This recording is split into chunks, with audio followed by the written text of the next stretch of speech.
శ్రీమాత్రే నమ. జయ గురు దత్తాత్రేయ నమ. ఈ వీడియోలో మనం జూలై 1 నుంచి డిసెంబర్ 30 మధ్యలో జరిగే అర్ధ సంవత్సర ఫలితాలు తెలుసుకునే ప్రయత్నం చేద్దాం. సాధారణంగా మన ఆంగ్ల సంవత్సరాది ప్రకారం 2025 సంవత్సరంలో సుమారుగా మనం 6 నెలలు కంప్లీట్ చేసుకోవడం జరిగింది. సరే, ఈ మొదటి 6 నెలల్లో కొద్దిమందికి బాగున్నప్పటికీ మరికొద్ది మందికి ఇబ్బందులు. అంటే ముఖ్యంగా ఈ 6 నెలల్లో మొదటి 6 నెలల్లోనే మనకి శని భగవానుడు మారడం జరిగింది. అలాగే గురుగ్రహం కూడా మారడం జరిగింది.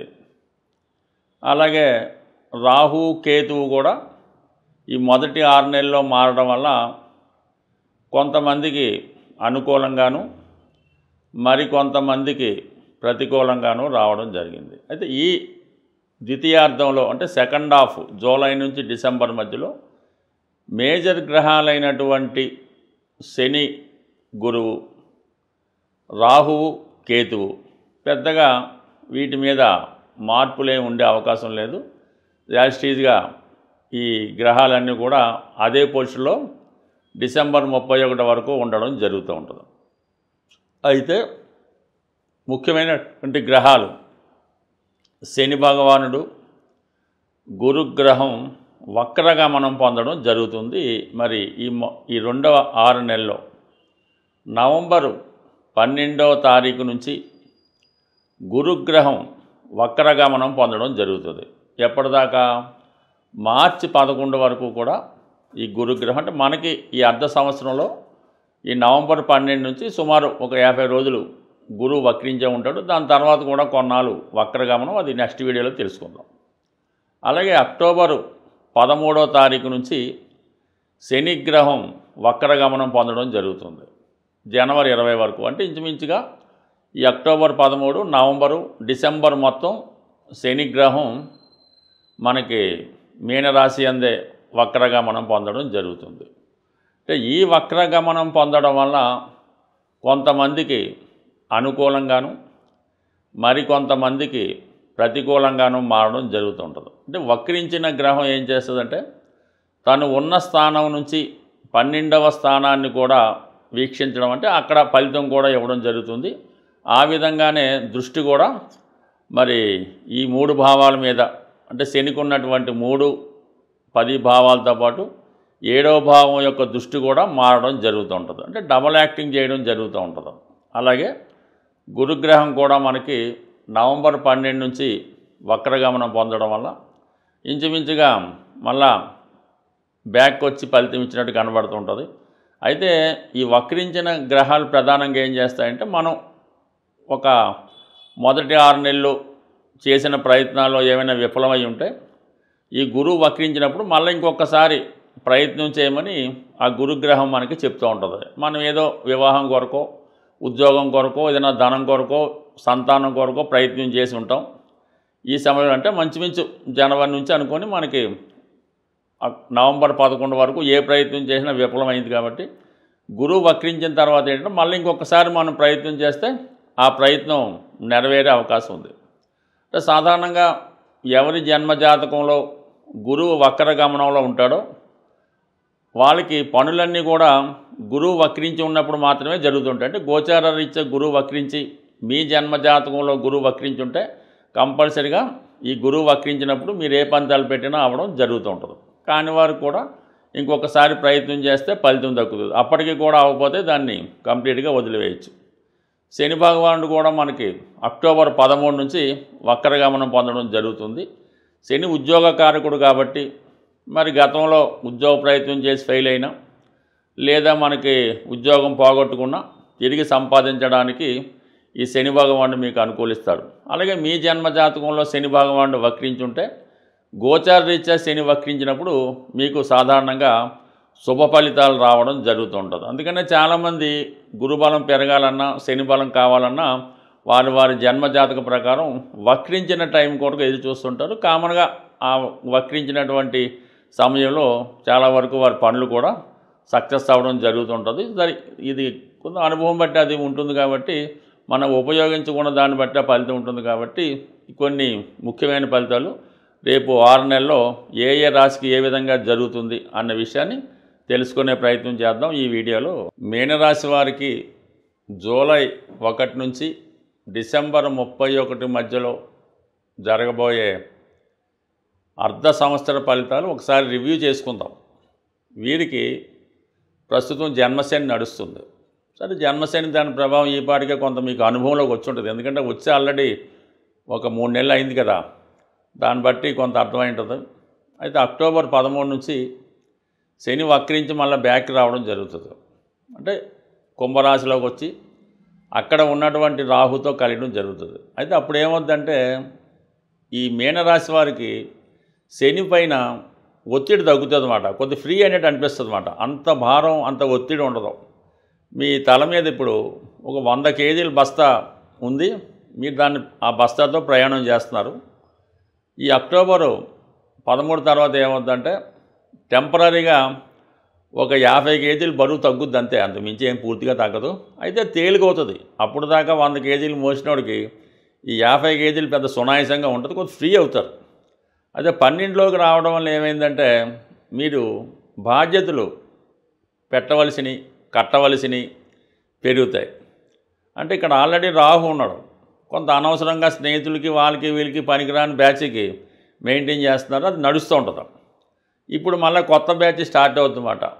ఎవరో దూర బంధువులు, ఎక్కడో హాస్టల్లో ఉన్న వాళ్ళు ఆశ్రమంలోనో తిరిగి మళ్ళీ మీ కుటుంబంలో చేరడం, ఏదో దూరంగా ఉన్న వాళ్ళు మళ్ళీ వచ్చి వాడికి మీరు వైద్యం చేయించవలసి ఉంటుంది, హాస్పిటల్కి తిప్పవలసి ఉంటుంది.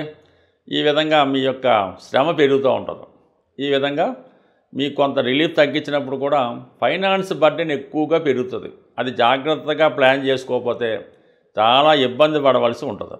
అయితే ఇది కొంతవరకు విద్యార్థులకి, అంటే ఎవరికైతే ఫైనాన్షియల్ బర్డెన్ ఉండదో, సింగిల్గా కొంతమంది ఉంటారు, వాళ్ళ పెళ్ళి కానీ అమ్మాయిలు కానీ అబ్బాయిలు కానీ పెద్ద బర్డెన్స్ అయితే ఉండవు. అటువంటి వారికి మాత్రం కొంత ఫ్రీగా ఉంటుందన్నమాట. సంపాదనలో కొంత భాగాన్ని దాచుకోవచ్చు. విద్యార్థులు విద్య మీద ఎక్కువ కాన్సన్ట్రేషన్ చేసి మీరు ఇంకా అభివృద్ధి సాధించవచ్చు. ఈ టెక్నికల్ రంగంలో ఉన్నవాళ్ళు ఇంకా మీ యొక్క నాలెడ్జ్ ఇంప్రూవ్ చేసుకోవచ్చు. మీనరాశిలో ఎక్కువగా సినిమా ఫీల్డ్కి సంబంధించిన వాళ్ళు ఉంటారు. కళలో డ్యాన్సర్లు అవ్వచ్చు, మ్యూజిక్ వాళ్ళు అవ్వచ్చు, రచయితలు అవ్వచ్చు, డైరెక్టర్లు అవ్వచ్చు. ఎందుకంటే మీనరాశి అన్నది అత్యద్భుత రాశి, అది గురువుకు సంబంధించిన రాశి. కాబట్టి ఇందులో ఏ గ్రహం పడినా ఆ గ్రహం యొక్క ప్రభావం బాగా టాలెంటెడ్గా ఉంటుందన్నమాట. అంటే బుధుడు వచ్చాడనుకున్న మంచి మేధావి అవుతాడు, శుక్రుడు వచ్చాడనుకున్న మంచి యాక్టర్గా, మంచి కళాకారుడిగా తయారవుతాడు. ఇప్పుడు శని ఉండడం వల్ల మీలో వర్కింగ్ స్కిల్స్ బాగా పెరుగుతాయి. ఎంత పెద్ద పనైనా సునాయాసంగా చేసే ప్రయత్నం నెరవేరుతుంది. ఇది గురువు స్వక్షేత్రం అవడం వల్ల శనికి ఇప్పుడు ఫలితం వస్తుంది. అంటే ధర్మ కర్మాధిపతి యోగం యాక్టివేట్ అవుతుంది. అది శుక్రుడికి ఉచ్చక్షేత్రం, కళారంగంలో ఉన్న వాళ్ళకి, స్త్రీలకు చాలా అనుకూలంగా ఉంటుంది. ఇందులో ఏ గ్రహం ఉన్నా కూడా ఆ స్త్రీ చాలా ఐశ్వర్యంతురాలు, అందగత్తి అయి ఉంటుంది. ఎస్పెషల్లీ మీనరాశిలో రేవతి నక్షత్రంలో ఒక అమ్మాయి జన్మిస్తే ఆ అమ్మాయికి జన్మత అదృష్టం వస్తూ ఉంటుంది.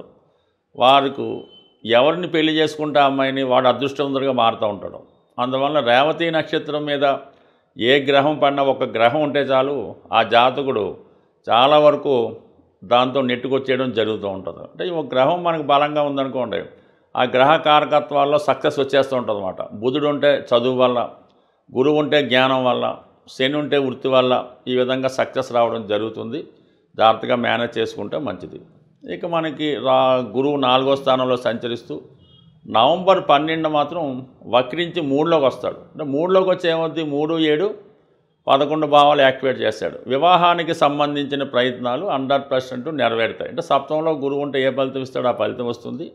డైరెక్ట్గా శనికి గురువుకి ఏర్పడిన యాక్టివేషన్ వల్ల కంపల్సరీగా మీ యొక్క వివాహ ప్రయత్నాలు నెరవేరుతాయి. లేదా దూరంగా ఎడబాటుగా ఉన్నటువంటి భార్యాభర్తలు ఒకే చోట చేరి వారు ఉద్యోగం చేయడానికి కూడా అనుకూలమైన స్థితి ఏర్పడడం జరుగుతూ ఉంటుంది. సో ఈ కారణం వల్ల కంప్లీట్గా మీనరాశి వారు కొంతవరకు మరి ఫైనాన్స్గా వీరు జాగ్రత్తగా ప్లాన్ చేసుకుంటే మిగతా గ్రహాలన్నీ కూడా సహకరించడం వల్ల చాలా వరకు నెట్టుకు రావడం జరుగుతూ ఉంటుంది. తర్వాత మిగతా చిన్న గ్రహాలు కూడా ఈ రాశి వారికి ఫేవర్గా ఉండడం జరుగుతుంది. కాబట్టి మరి మీరు ఎటువంటి బలహీనతలకి లొంగకుండా జాగ్రత్తగా ప్లాన్ చేసుకోండి. ఏదైనా ఇన్వెస్ట్మెంట్ చేసే ముందు మాత్రం కొద్దిగా మంచి వాటిలోనే పెట్టుబడి పెట్టడం మంచిది తప్ప ఈ వడ్డీ వ్యాపారం చేయడం వాళ్ళకి వీళ్ళకి ఇస్తే మొత్తం నష్టపోయే అవకాశం ఉంటుంది. ముఖ్యంగా ఈ గ్రహాల స్థితిని గమనించినప్పుడు ప్రతి రాశి వారికి కూడా ఈ రాబోయే 6 నెలల్లో అంటే ప్రధాన గ్రహాలైనటువంటి శని భగవానుడు మీనరాశిలో ఉండడం, మరి రాహు కుంభరాశిలో ఉండడం, కేతువు సింహరాశిలో ఉండడం, అంటే పాపగ్రహాలు ఏ రాశుల్లో ఉంటాయో ఆ రాశులకి సంబంధించినటువంటి పరిహారం చేసుకుంటే మనకి ఆ గ్రహాలు యోగిస్తాయి. శుభగ్రహాలు మనం పెద్దగా ఏం పరిహారం చేయక్కర్లేదు, అవి ఆటోమేటిక్గా యాక్టివేట్ అవ్వడం జరుగుతూ ఉంటుంది. శుభగ్రహాలు ఇచ్చే ఫలితాన్ని పాపగ్రహాలు అడ్డుకుంటాయి కాబట్టి మనం ఈ పాపగ్రహాలకి పరిహారం చేయవలసి ఉంటుంది. అదే ముఖ్యంగా ఎక్కువగా ఈ శని గురువు ఈ 2 గ్రహాలు ప్రధానంగా ఈ రాబోయే 6 నెలల్లో ప్రతి ఒక్కళ్ళ జాతకం మీద ప్రభావం చూపుతుంది. ఎందుకంటే వక్రించిన గ్రహం తన బలాన్ని విశేషంగా పెంచుకుంటుంటుంది అన్నమాట. ఆ కారణం వల్ల సహజ భాగ్య రాజ్యాధిపతులైనటువంటి ఈ 2 గ్రహాలు అంటే మనకి ఒక లక్ష్మీనారాయణ యోగం ఏర్పడినట్టు ఈ 2 గ్రహాలు మనకి ప్రభావం చూపుతూ ఉంటాయి. ఈ సమయంలో మీరు ఏం చేయాలంటే కళ్యాణం చేయించాల్సి ఉంటుంది. అంటే ఎవరికి చేయించాలి? వెంకటేశ్వర స్వామి కళ్యాణం చేయించడం వల్ల కంప్లీట్గా మీకు శుభం జరిగే అవకాశం ఉంది. సో ఏదైనా ఈ రాబోయే మనకి ఈ 6 నెలల్లో మరి కార్తీక మాసంలో కానీ శ్రావణ మాసంలో కానీ మీరు ఏదైనా దేవస్థానంలో సామూహికంగా వెంకటేశ్వర స్వామి కళ్యాణంలో పాల్గొంటే చాలా మంచి ఫలితం రావడం జరుగుతూ ఉంటుంది. అన్ని గ్రహాలకి ఆదిదైవంగా ఉన్నటువంటి పరమేశ్వరుడు శివుడు. వీలున్న వాళ్ళు ఏదైనా ఒక పంచారామాలు కానీ ఇటువంటి శివుని యొక్క ముఖ్యమైన క్షేత్రాలు ఒక్కసారి దర్శించడం మంచిది. అంటే ఏ ప్రాంతంలో ఉన్నవాళ్ళు ఆ ప్రాంతంలో ఉన్నటువంటి దేవాలయంలో చేయడం వల్లే ఎక్కువ ఫలితం రావడం జరుగుతూ ఉంటుంది. సుమారుగా మనకి ఈస్ట్ గోదావరిలో ఈ ద్రాక్షారం చుట్టుపక్కల ప్రతి నక్షత్రానికి సంబంధించినటువంటి ఒక దేవాలయం ఉన్నది. ప్రతి నక్షత్రానికి ఒక దేవాలయం ఆ చుట్టుపక్కల ఊళ్ళో ఉండడం జరుగుతుంటుంది. ఆ విషయాన్ని మనకి ద్రాక్షారామం దేవాలయంలో డిస్ప్లే చేయడం కూడా జరుగుతూ ఉంటుంది. ఏ నక్షత్రం వారు ఆ నక్షత్ర దేవాలయాన్ని సందర్శించడం వల్ల వారి యొక్క దోషం కూడా పరిహారం అవుతుంటుంది. అవకాశం ఉన్నవాళ్ళు ఒక్కసారి మీరు ప్రయత్నం చేయండి. లేదు జన్మాంతరంగా మనకు బాగుండాలి, మన వంశం బాగుండాలంటే ఆ 27 నక్షత్రాలకి సంబంధించినటువంటి 27 దేవాలయాలు కూడా ఒకసారి మీరు ఒక నెలలోనో సంవత్సరంలోనో దర్శించడం వల్ల చాలా మంచి ఫలితం రావడం జరుగుతూ ఉంటుంది. సో ఇది మనం కష్టపడి సాధించబడిన ఫలితాలు. సూక్ష్మంలో మోక్షం రావాలి, చిన్న ప్రయత్నంతో విఘ్నేశ్వరులాగా మొత్తం ఫలితం రావాలనుకుంటే గోసేవను మించింది లేదు. మరి ఏదైనా గోసేవ అంటే ఆవుకి 2 అరటిపళ్ళు ఒక బెల్లం ముక్క పెట్టడం అయితే కాదు. కంప్లీట్గా మీకు ఓపిక ఉంటే ఏదో ఒక రోజు ఆ గోశాలని శుభ్రంగా తుడిసి అక్కడ ఉన్నటువంటి ఈ ఆవు పేడ ఇవన్నీ కూడా శుభ్రం చేసి ఆవుకి మంచి వాతావరణం వచ్చేలా పెట్టడం, తర్వాత ఆవుకి శుభ్రంగా స్నానం చేయించి తర్వాత ఆవుకి తగు విధంగా సేవ చేసి పసుపు కుంకాలు అలంకరించడం వల్ల కనీసం ఒక దానికన్నా చేసుకుంటూ ఈ సేవ కన్నా మీరు ఆ గోశాలను శుభ్రం చేయడం వల్ల వచ్చే సేవ చాలా అఖండం. మీరు చాలా ఆర్థిక ఇబ్బందుల్లో ఉన్నారు, అసలు ఏ దారి లేదు అనుకున్న వాళ్ళు ఒకసారి పవిత్రంగా నిర్వహిస్తున్నటువంటి గోశాల సందర్శించి అక్కడ ఒకసారి రోజంతా సేవ చేసి శుభ్రం చేయండి. 100% మర్నాడు నుంచి మీ ఆర్థిక పరిస్థితి ఏ విధంగా మార్పు వస్తుందో చూడండి. ఇది కంప్లీట్గా నేను ఛాలెంజ్ చేసి చెప్తున్నాను. ప్రయత్నం చేసి చూడండి, సక్సెస్ మాత్రం చాలా గొప్పగా ఉంటుంది. స్వస్తి.